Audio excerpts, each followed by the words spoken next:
the amount of work you need to expend, like on a minute by minute basis, is less if you have a smaller body. And then therefore that means perhaps you can operate at a lower energy potential.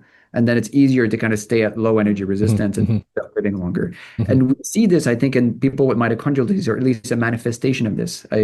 I'm not a clinician, but I'm in the clinic half day a week, and I see patients who have genetic defects in their mitochondrial DNA or in the nuclear genome that cause impairment in the electron transport chain. So their electron transport chain inside the mitochondria, there's a mutation in some gene that encodes a protein in this energetic circuitry, and therefore the resistance to electron flow is higher, right? So that's a really unique opportunity to understand what happens to the human body, to the human experience, to the human mind when electrons cannot flow smoothly, right? Or with Mhm.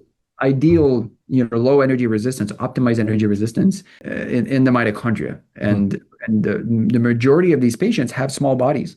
Hmm. And Mhm. one of the clinical hallmarks of mitochondrial disease is short stature, which is the clinical term for saying that person is smaller than they should be.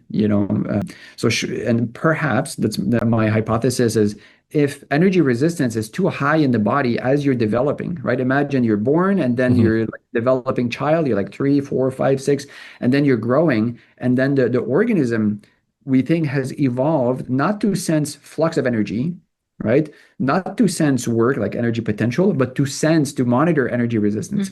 So if you operate at a high energy resistance and then the body is trying to grow, the body's saying like energy resistance is too high. How can I cut down, right, on things that contribute to energy potential?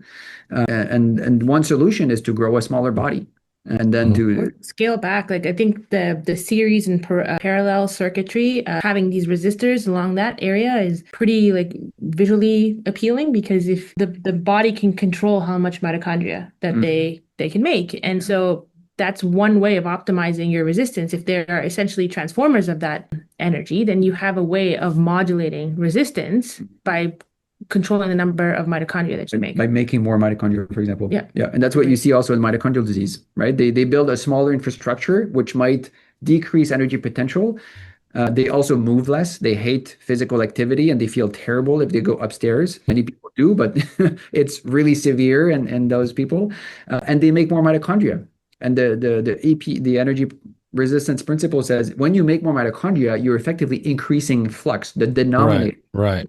You're trying to lower the energy resistance. resistance. Yeah. So like it's like having like a broken resistor, like an actual chip that's functioning at half capacity. To Yeah. overcome that is you just add more resistors, right? To try to offset that. More chips in More parallel. chips in Mhm, parallel. mhm. Yeah, maybe this is a good place to transition to talking about longevity and aging and related things a little bit more.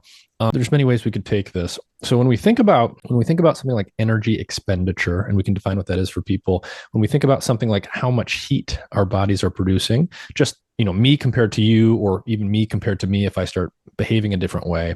Mhm. Mhm. Yeah. One of the interesting sort of debates or disagreements I see out there in the longevity realm, and there's many of these right now, is has to do with body temperature and whether it should be higher or lower, and whether which one's better for longevity.